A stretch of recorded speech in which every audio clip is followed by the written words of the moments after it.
సృష్టికి మూలం అమ్మ. అమ్మను మించిన దైవం ఉండదు అంటారు. ఎవరికైనా తొలి బడి అమ్మ ఒడి మాత్రమే. అమ్మ ప్రేమలో అనువంత స్వార్థం కూడా ఉండదు. తన పిల్లల కోసం ప్రాణాలు అర్పించడానికైనా సిద్ధపడుతుంది తల్లి. మరి అలాంటి తల్లి పట్ల పిల్లలు ఎలా ఉండాలి? ఆమెను తిరిగి ప్రేమించకపోయినా పర్వాలేదు, గౌరవం ఇవ్వకపోయినా ఆ తల్లి బాధపడదు. కానీ కనీసం మనిషిగానైనా చూడాలి కదా. పిల్లల కోసం తన సర్వస్వాన్ని త్యాగం చేసే తల్లిని చంపాలని ఎవరికైనా అనిపిస్తుందా? కొంతమంది పిల్లలకు మాత్రం మాతృమూర్తులు విలన్లుగా కనిపిస్తున్నారు. అమ్మ ఒడిలో పెరిగి ఆ తల్లిని కడతేరుస్తున్నారు. నవమాసాలు మోసి పెంచింది. భర్త లేకపోయినా పిల్లల కోసం రెక్కలు ముక్కలు చేసుకుని కష్టపడింది. 2 ఆడపిల్లల్ని అల్లారుముద్దుగా పెంచింది. వాళ్ల కోసమే మహబూబ్ నగర్ నుంచి హైదరాబాద్కు వచ్చి కష్టపడింది ఆ తల్లి. అలాంటి మాతృమూర్తిపై ఆ కూతురు కక్షగట్టింది. తల్లి అని కూడా చూడకుండా తన చేతులతో చంపేసింది. ఇంతకీ ఆ కూతురు వయసు ఎంతో తెలుసా? కేవలం 16 ఏళ్ళు. అంత చిన్న వయసులో తల్లిని చంపాల్సిన అవసరం ఏమొచ్చింది? ఆ బాలికకు తల్లిపై ఎందుకంత కోపం? ఈమె పేరు అంజలి.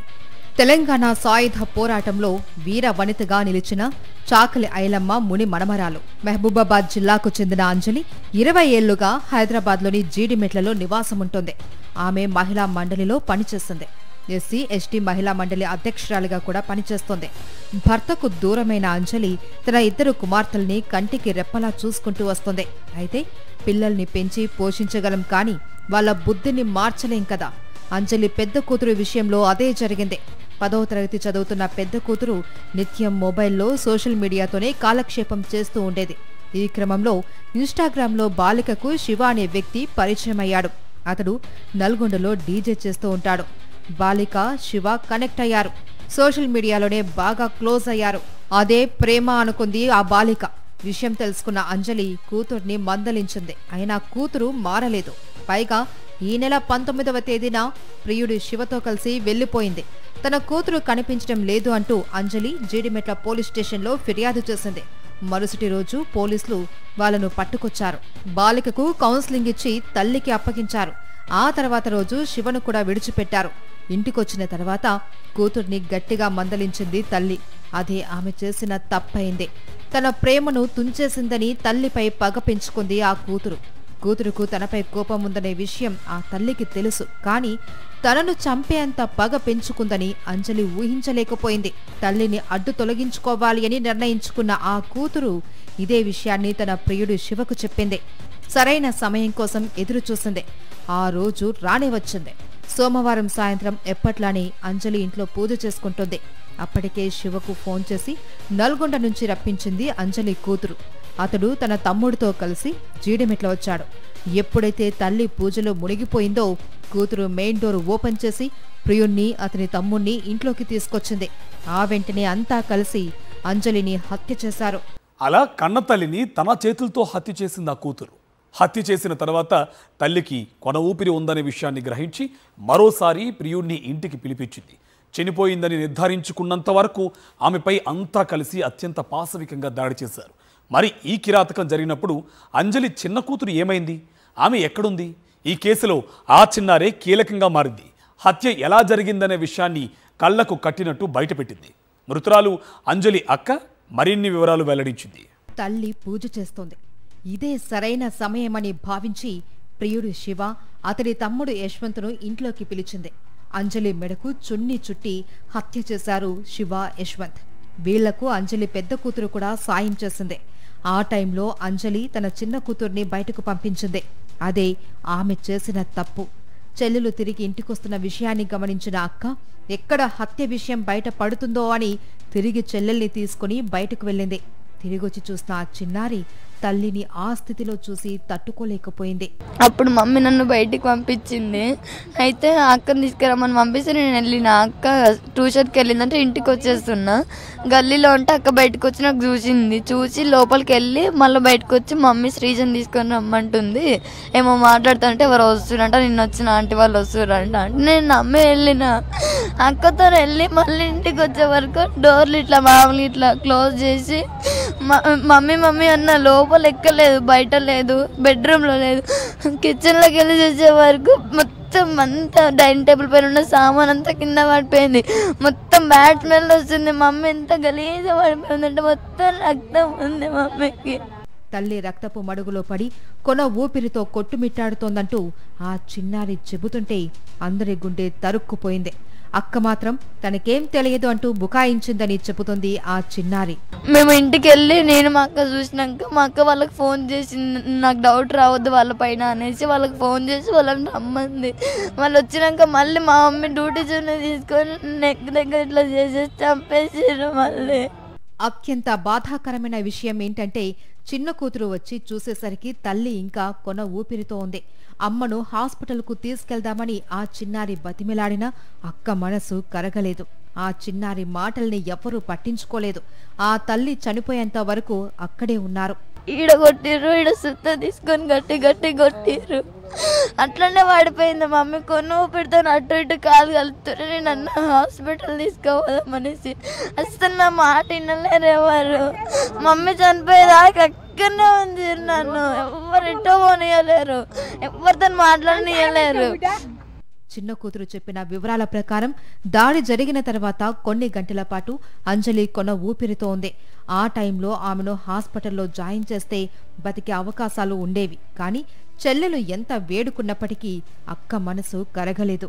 తల్లి అలా చనిపోతుంటే చూస్తూ అక్కడే ఉంది. నేను చెప్పిన పోలీసు వాళ్ళకి ఫోన్ చేద్దాం అక్క మమ్మీని బతికించుకుందామంటే అక్క వాళ్ళకి ఫోన్ చేసి ఏమంటుంది, వద్దు ఎవరికి ఫోన్ చేయొద్దు, చేస్తే నిన్ను ఒక కడ వేసేస్తారు, నన్ను ఒక కడ వేసేస్తారు, మనల్ని ఉండనియ్యారు, మనల్ని నాగం చేస్తారు అని చెప్పింది. ఫుల్ భయపడిపించింది. అసలు ఎవరితో మాట్లాడనియలేదు, ఎవరి దగ్గరికి ఏం చెప్పనియలేదు. మమ్మీ ప్రాణాలు పోయేదాకా చూసింది. కొన ఊపిరితో తల్లి కొట్టుమిట్టాడుతూ ఉంటే ఆ కూతురు మరోసారి ప్రియుడికి ఫోన్ చేసింది. తల్లి ఇంకా చనిపోలేదని, మరోసారి ఇంటికొచ్చి ఆమెను చంపాలి అని కోరింది. దీంతో శివ, యశ్వంత్ మరోసారి అంజలి ఇంటికొచ్చారు. తల్లిని బతికిస్తామంటూ చిన్న కూతురుకు చెప్పి వేరే గదిలోకి పంపించారు. కత్తితో అంజలి గొంతు కోసి హత్య చేశారు. అంజలి చనిపోయిన విషయం తెలిసి షాక్ అయింది ఆమె చెల్లెలు శోభ. అంజలి ఇంటికి దగ్గరలోనే ఉంటున్న ఈమె తన చెల్లెల్ని అత్యంత కిరాతకంగా చంపేసిన వాళ్లను కఠినంగా శిక్షించాలని డిమాండ్ చేస్తుంది. అంజలి కూతురు చెప్పిన విషయాన్ని ఈమె కూడా నిర్ధారించింది. దాదాపు ఇదే విషయాన్ని పోలీసులు కూడా చెప్తున్నారు. రోజు ఒక్కసారైనా మాట్లాడుకుంటారు శోభ, అంజలి. వీళ్ళిద్దరూ అక్కా చెల్లెళ్ళు. తనకు ఏ కష్టం వచ్చినా శోభకు చెప్పుకుంటుంది అంజలి. అలా అంజలి పెద్ద కూతురు విషయాలు కొన్ని తనకు తెలుసని, అంతలోనే ఇంత ఘోరం జరుగుతుందని కలలో కూడా ఊహించలేదని అంటున్నారు అంజలి అక్క. ఇన్స్టాగ్రామ్లో ప్రేమ అంట, నల్గొండ డిస్టిక్ అంట, అక్కడ చిన్న పల్లెటూరు అంట. ఆ ఇన్స్టాలో పరిచయమే డీజే కొడతాడంట, వాడు డీజేలో పనిచేస్తాడంట. అక్కడి నుంచి వచ్చి అమ్మాయిని తీసుకొని పోయిండు. 10th చదువుకుంటుంది అమ్మాయి. తర్వాత అక్కడి నుంచొని మా అమ్మని ఇట్లా చంపుదరమ్మని ఫోన్ చేసి పిలిచిందంట. ఫస్ట్ ఉరిపెట్టిళ్ళంట. ఉరిపెడితే మా చెల్లె పినికిలాటలా చావలేదు, కొన ఊపిరితో కొట్టుకుంటుందంట. కొట్టుకుంటా అంటే అప్పటికి అమ్మ చచ్చిపోలేదని మళ్ళీ నిర్ధారించుకొని కొట్టుకుంటుందని, అరే శివ మా అమ్మ చచ్చిపోలేదు నువ్వు మళ్ళీ రా అన్నదంట. మళ్ళీ రాగానే మళ్ళీ అదే చుట్టుతో మళ్ళీ బిగ్గర గుంజి ఇంత సుత్తతోని ఈ తలంతా బర్రి బాధ కొట్టిళ్ళు, ముక్కంతా బాధ కొట్టిళ్ళు, గొంతు నులిమి చంపిళ్ళు. మా చెల్లె రూమ్ అంతా పెనుగులాటలా, ఇల్లంతా రక్తము. నా చెల్లె ఎంత పోరాటమో చేసింది, బ్రతకాలని ఎంతో ట్రై చేసింది. నా చెల్లె ఆఖరికి చాలా అయిపోయింది. దారుణంగా హత్య చేసిన తరువాత తనకు ఓ కాల్ వచ్చిందని చెప్పింది శోభ. హత్య చేసిన అంజలి కుమార్తె స్వయంగా ఫోన్ చేసి అమ్మ కుర్చీపై నుంచి కింద పడిందని తనకు చెప్పిందని, వచ్చి చూస్తే పరిస్థితి మొత్తం దారుణంగా ఉందని తెలిపింది. అదే పాప ఫోన్ చేసి మా అమ్మ కుర్చీలకెళ్ళి కిందే పడ్డది రా అమ్మ అంట. నేను మీ అమ్మ ఎట్లా అయిపోయింది అని అంటే, లేదమ్మా కింద పడ్డది హాస్పిటల్ తీసుకుపోదా రా అనగానే నేను పిఎస్ పోలీసులు ఒక్కసారే వచ్చినాం ఇంటి దగ్గరికి, నన్ను లోపల రానియలేదు. నువ్వేమవుతావమ్మా అంటే అక్క అనగానే ఆగన్నారు. స్పాట్ డెడ్ అంటాను. నాకు అర్థం కాలేదు. అప్పటికే మా చెల్లె చనిపోయి 2-3 గంటలు అయిపోయింది సార్. మర్డర్ సీన్ చూసిన పోలీసులు అంజలి అక్క శోభను ఇంట్లోకి అనుమతించలేదు. ఆమె తట్టుకోలేదని పోలీసులు అలా చేశారు. ఆ తరువాత అంజలి చనిపోయిందనే విషయాన్ని వెల్లడించారు. తన చెల్లెలికి న్యాయం చెయ్యాలని కోరుతోంది శోభ. 16 ఏళ్ల వయసులో కలిగేది ప్రేమ కాదంటున్నారామె. ఆ వయసులో ప్రేమ పేరిట పిల్లలు రకరకాల పిచ్చి పనులు చేస్తున్నారని, ఇప్పుడు ఏకంగా ఇలా హంతకులుగా మారుతున్నారని ఆమె బాధపడింది. ఎంత ట్రై చేసిందో నా చెల్లె, దాన్ని బలవంతం ఉపయోగించిన అది బతకలే. అది కొట్టుకుంటుంటే ఎవరో వస్తున్నారు అని చెప్పగానే మళ్ళీ దాన్ని వదిలేసి పరారైపోయిన చిన్న పాప వచ్చిందంట. చిన్న పాప వచ్చరికి ఏమైంది అక్క అంటే, పూజ చేస్తుంటే అమ్మ కింద పడ్డదని చెప్తే సరే లేపుదాంలే అమ్మలే అంటే ఇట్లా చూస్తుందంట. ఇట్లా చూసుకుంటే ఇట్లా సైగా చేస్తుందంట. మాట వస్తలేదంట. అమ్మకి మాట వస్తలేదంటే నేను అమ్మతో మాట్లాడతా, నువ్వు పక్క జరగాని ఈ అమ్మాయిని మళ్ళీ మీ ఫ్రెండ్ నన్న అమ్మ వాళ్ళ ఫ్రెండ్ నన్ను ఎవరైనా తీసుకురాపండి. నా బిడ్డ పరిగెత్తుకుంటే బయట కురికిందట. బయట కురకంగానే శివ యశ్వంత్ మా అమ్మ చచ్చిపోలేదు మళ్ళీ రాను అనగానే మళ్ళీ వచ్చి ఇట్లా కొట్టే సుత్తలు ఉన్నాయి, ఇంట్లో సుత్తలు ఉన్నాయి, షాకులు ఉన్నాయి. సుత్తతో పుర్రంతా పగల కొట్టిండు. ఇక్కడ పగల కొట్టిండ్లు, ఇక్కడ పగల కొట్టిండ్లు, మొత్తాన్ని పగల కొట్టేసి నా పిల్ల ప్రాణం మొత్తం పోయిన తర్వాతనే నాకు ఫోన్ చేసింది. మొత్తం కంప్లీట్ అయిపోయినాక అమ్మో అమ్మో అమ్మో. అంజలి చిన్న కూతురు అంజలి అక్క చెప్పిన విషయాల్ని పోలీసులు కూడా నిర్ధారించారు. ప్రేమను కాదన్నందుకే కన్న తల్లిని కూతురు హత్య చేసిందని బాలానగర్ డీసీపీ సురేష్ కుమార్ ప్రకటించారు. కౌన్సిలింగ్ ఇచ్చినప్పటికీ ఫలితం దక్కలేదన్నారు. ఆ తర్వాత తల్లి బిడ్డకి ఇద్దరికి ఆ విషయంలో మనస్పర్ధలు వచ్చినాయి. ఆ అమ్మాయి తేజశ్రీ ఎవరైతే ఉందో ఆ అమ్మాయి తల్లిని ఎట్లాగైనా అడ్డు తొలగించుకోవాల్సిందే, నేను ఆ అబ్బాయిని పెళ్లి చేసుకోవాలంటే అని చెప్పేసి ఆ అబ్బాయి ఎవరైతే ఆ అమ్మాయి ప్రేమించిన అబ్బాయి ఉన్నాడో శివ, ఇతను కట్టంగూరులో ఉంటాడు, నల్లగొండ జిల్లా. ఆ శివాన్ని పిలిచి తన తల్లిని హత్య చేయవలసిందిగా పురికొల్పింది.